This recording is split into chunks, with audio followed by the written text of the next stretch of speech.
Shalom, shalom à tous. Alors, j'espère que vous allez tous très bien. Alors, moi, ça va super, super bien. Bienvenue dans cette nouvelle vidéo, dans cette deuxième partie de la thématique du Morning Devotional Words que nous avons intitulé hier, qui est la stabilité. Alors, aujourd'hui, dans cette vidéo, nous allons introduire, nous allons parler, définir de façon claire, c'est quoi la stabilité. C'est vrai que quand on parle de stabilité, je veux parler dans les définitions du dictionnaire qui dit que la stabilité c'est un ensemble de... Non, je ne veux pas ça. Vous voyez, on va faire simplement en fait. La stabilité c'est quoi? Quand on parle de stabilité, la stabilité c'est la capacité à être constant dans ce qu'on fait. Endurer, la capacité à commencer une œuvre et à l'achever. La capacité à commencer quelque chose et à terminer, c'est ça la stabilité. Je ne sais pas si on se comprend. Ça veut dire quoi? Ça veut dire que si vous remarquez peut-être que dans un domaine de votre vie, il y a quelque chose que vous avez commencé mais que vous n'avez pas achevé, c'est que vous manquez de stabilité dans ce domaine-là. Et sinon, on vous dit que quand on parle de stabilité, tout être humain est appelé à être stable. Pourquoi? Parce que si vous n'êtes pas stable, vous n'allez pas vous réaliser. Si vous n'êtes pas stable, vous n'allez pas atteindre vos objectifs. Si vous n'êtes pas stable, vous allez penser que non, la réussite est toujours vue chez les autres. Ce ne sont que les autres qui peuvent réussir, pas vous. Non, vous devez être stable. En fait, on n'abandonne pas parce qu'il y a des personnes qui ne croient pas en vous. Parce que non. Comprenez que ce que vous faites,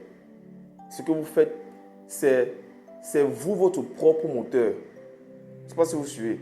Ça veut dire que si vous décidez d'arrêter, il n'y a pas quelqu'un qui va venir vous remonter, comment on dit, vous motiver. C'est vous qui devez vous motiver. Donc, ce sont des préliminaires à comprendre. Quand on veut être stable dans ce qu'on fait, on est soi-même son propre moteur. On est soi-même son propre motivateur. C'est-à-dire, je me motive moi-même. Je n'attends pas qu'une autre personne vienne me motiver. Ça, c'est premièrement. Alors, la stabilité, je disais tantôt que c'est la capacité d'être constant dans ce qu'on fait, la capacité à commencer une activité et à la terminer, la capacité à commencer une œuvre et à l'achever. C'est ça la stabilité. Maintenant, qu'est-ce que dit la Bible par rapport? Matthieu chapitre 24, verset 13, version Louis II, il est écrit: mais celui qui persévérera jusqu'à la fin sera sauvé. Celui qui persévérera jusqu'à la fin sera sauvé. En fait, j'ai pris ce texte de Bible pour introduire ce que nous allons voir demain. Aujourd'hui, il était question de vous montrer c'est quoi la stabilité, c'est quoi la constance, c'est quoi la persévérance.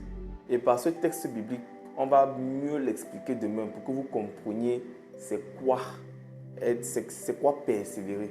Parce qu'on ne parle pas de stabilité sans persévérance. Donc, on ne parle pas de stabilité sans épreuve. Parce que qui dit persévérance dit épreuve.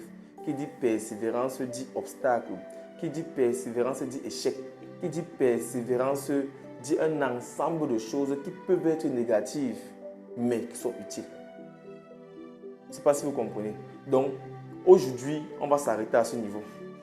Je crois que j'ai expliqué c'est quoi la stabilité. Et je souhaite à ce que vous preniez conscience de cela. C'est quoi la stabilité?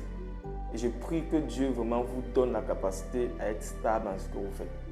C'est un truc qui manque à beaucoup de personnes. Beaucoup de personnes luttent pour être stable dans ce qu'elles font. Beaucoup de personnes, je vous assure, beaucoup de personnes. Beaucoup de personnes se battent pour être stable dans ce qu'elles font. Beaucoup de personnes.